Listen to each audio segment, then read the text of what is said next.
অনুষ্ঠানটিতে বিংশ শতাব্দীর সমাজ চিত্রিত হয়েছে, যেখানে বাল্য বিবাহের মতো সামাজিক কুপ্রথার প্রচলন ছিল। চ্যানেল এবং নেটওয়ার্ক এই ধরনের প্রথার অনুমোদন করে না এবং তীব্র নিন্দা করে। কি হবে বটি? মানিক মানিক তো ভাই, তোর মানিক ওখান থেকে সরে আয়, ওটা বউঠান নয়, আমাদের যেতে হবে। সরে আয় না, সরে আয় না। তাই তোরা থামবি, আর একবার ভূত ভূত করলে না তোদের মেরে ভূত ছাড়িয়ে দেবো। আরে আমার বউ বেঁচে আছে রে। ওটা তোর মনের ভুল রে মানিক। সব করা ভিতরটি ওখানে না বসে দেখে এদিকে আয় শিগগিরি। আর ও গেল দাদা, আর তুমি ওখানে বসে বসে কি করছো? এদিকে এসো, দেখো আমার বউ বেঁচে আছে গো। এসো এসো দেখো।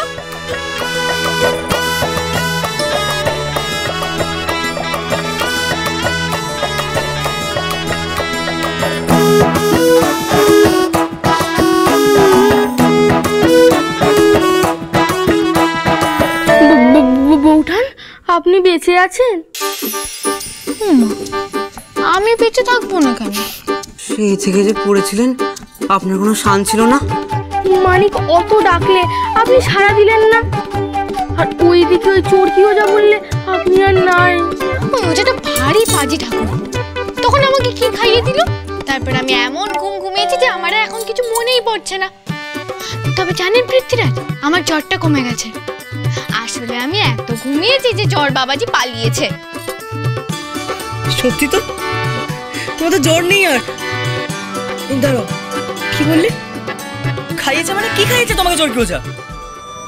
ঠিক মনে পড়ছে না, তবে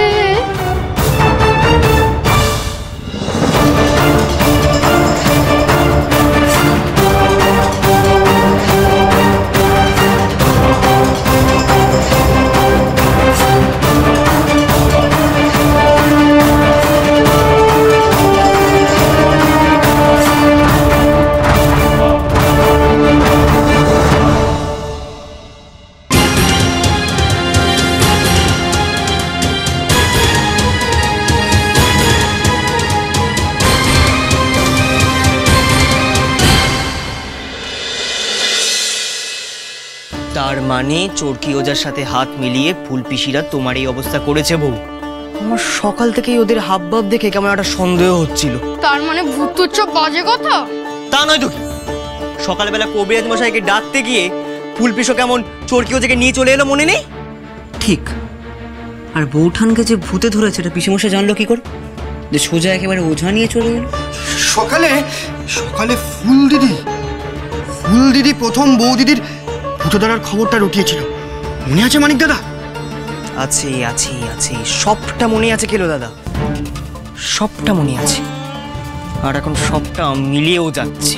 কিন্তু ভূত যদি নাই থাকে তাহলে আমরা সেদিন কাকে রেখেছিলাম মানিক? আর বউঠানি বা কাল রাত্রে কাকে রেখেছিল? সেটা তো আমি জানি না ভাই। তবে কে জানে? ফুলপিসিদের ঘরে নজর রাখলেই সবটা জানা যাবে ভাই। আর এই সবের মূলে যে ফুলপিসিরাই আছে সেটা আমি নিশ্চিত। বৌদিমণির ক্ষতি করতে জামাই দাদা এত নিচে নামতে পারে? এর প্রতিশোধ আমাদের নিতেই হবে মানিক। কিছুতেই ছাড়া যাবে না ওদের। সেসব কথা পরে হবে, আমি বরং খবরটা দিয়ে আসি। বৌদিদিরা কত কান্নাকাটি করছিল, শুনে খুশি হবে। খবরদার গেল দাদা, তুমি কাউকে কিচ্ছু জানাবে না। জানাবো না? না। কেন? ওরা সবাই যখন আমার বউকে মারতেই চেয়েছিল, আর ওরা সবাই যখন জানে যে আমার বউ মরে গেছে, তখন ওদের এই ভুলের সংশোধন আমি করব না। কি করতে চাইছিস বল তুই? যারা যারা আমার বউয়ের ওপরে অত্যাচার করেছে তাদের শুধু শায়েস্তা করতে চাইছি ভাই। শুধু সেইটা এবার মানুষ নয়, করবে ভূতে। ভূত? কার ভূত? কেন? ভিন অরেঞ্জের।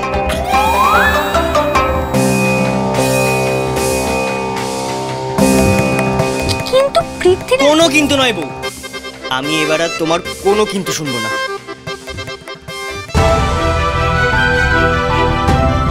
তোমার মাথা ছুঁয়ে এই পৃথ্বীরাজ প্রতিজ্ঞা করছে, তোমার চোখের জল যারা ফেলিয়েছে তাদের নাকের জলে চোখের জলে না করা পর্যন্ত পৃথ্বীরাজ থামবে না। তবে আমিও তোমাদের সাথে আছি মানিক দাদা, আমি কারোর কাছে মুখ খুলবো না। মা কালীর দিব্যি খেয়ে বলছি। ধন্যবাদ কেলো দাদা, ধন্যবাদ। কোমর বাঁধো মন্ত্রী সেনাপতি।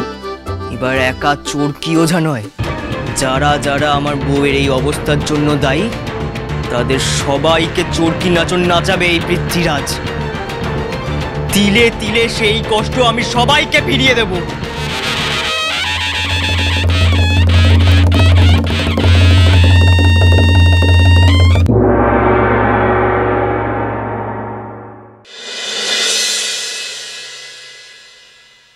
যাক বাবা, তাহলে আপদ বিদে হলো।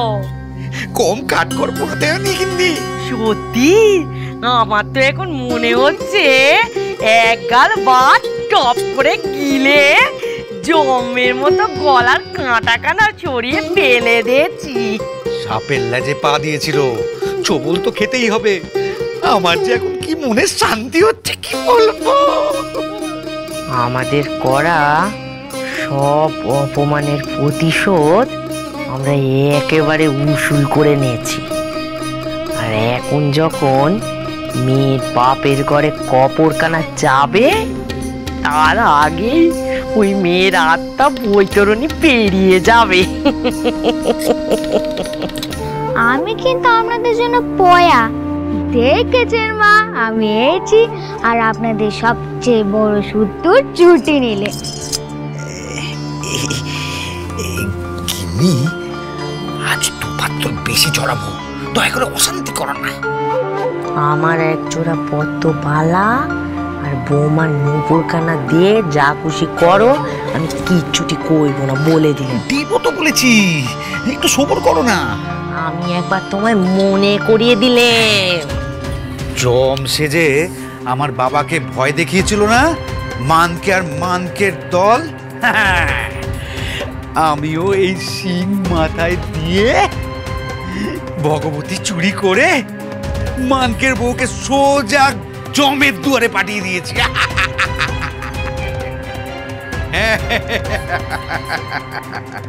ও তাহলে কাল রাতে ওটা ভুল বিষয় ছিলেন।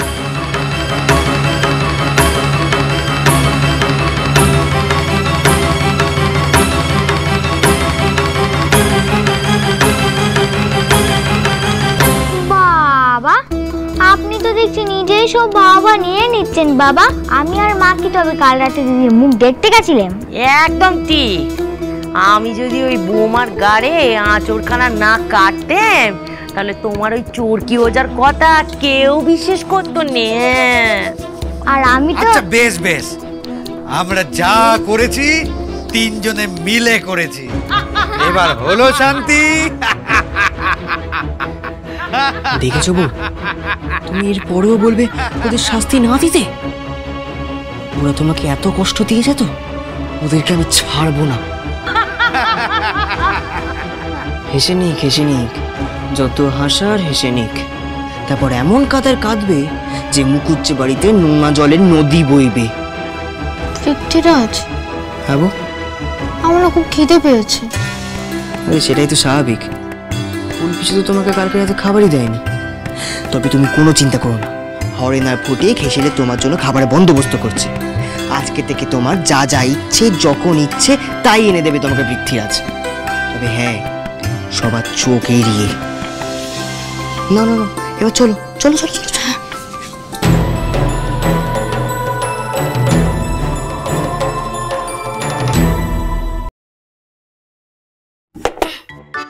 কিরে, হলো তোর? মানে কিন্তু বৌঠানকে নিয়ে যে কোনো সময় চলে আসবে। আজ বাড়ির দিকে কেউ না এলেই হলো।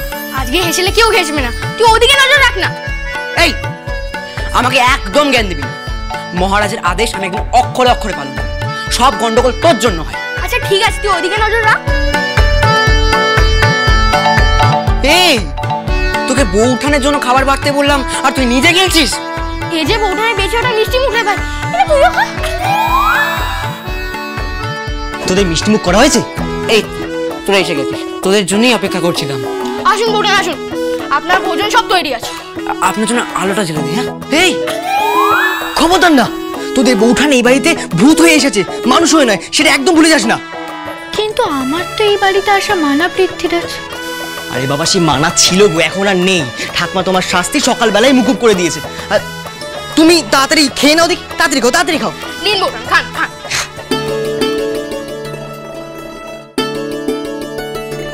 কিন্তু বাড়ির কেউ তো এখনো খায়নি, আমি খাই কি করে? আজকে হেসেলের ধারে কাছে কেউ ঘেসবে না গবু। সবাই তো জানে আমরা শ্মশানে গেছি, তাই কেউ খাবেও না। তোমার আজকে যত ইচ্ছে পেট পুরে খেয়ে নাও দেখি, খেয়ে নাও, খেয়ে নাও।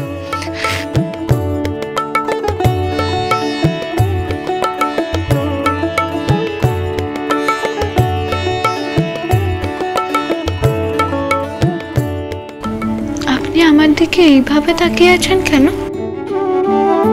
তোমাকে হারানোর পরেও যে আবার ফিরে পাবো সেটা আমি স্বপ্নেও ভাবিনি বউ।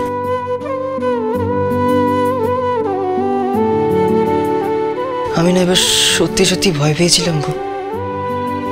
আমি তোমাকে আমার থেকে কোনোদিনও দূরে যেতে দেবো না বউ, কোনোদিনও না। দোষ, পৃথ্বীরাজের রানীকে কেউ কখনো তার থেকে আলাদা করতে পারে?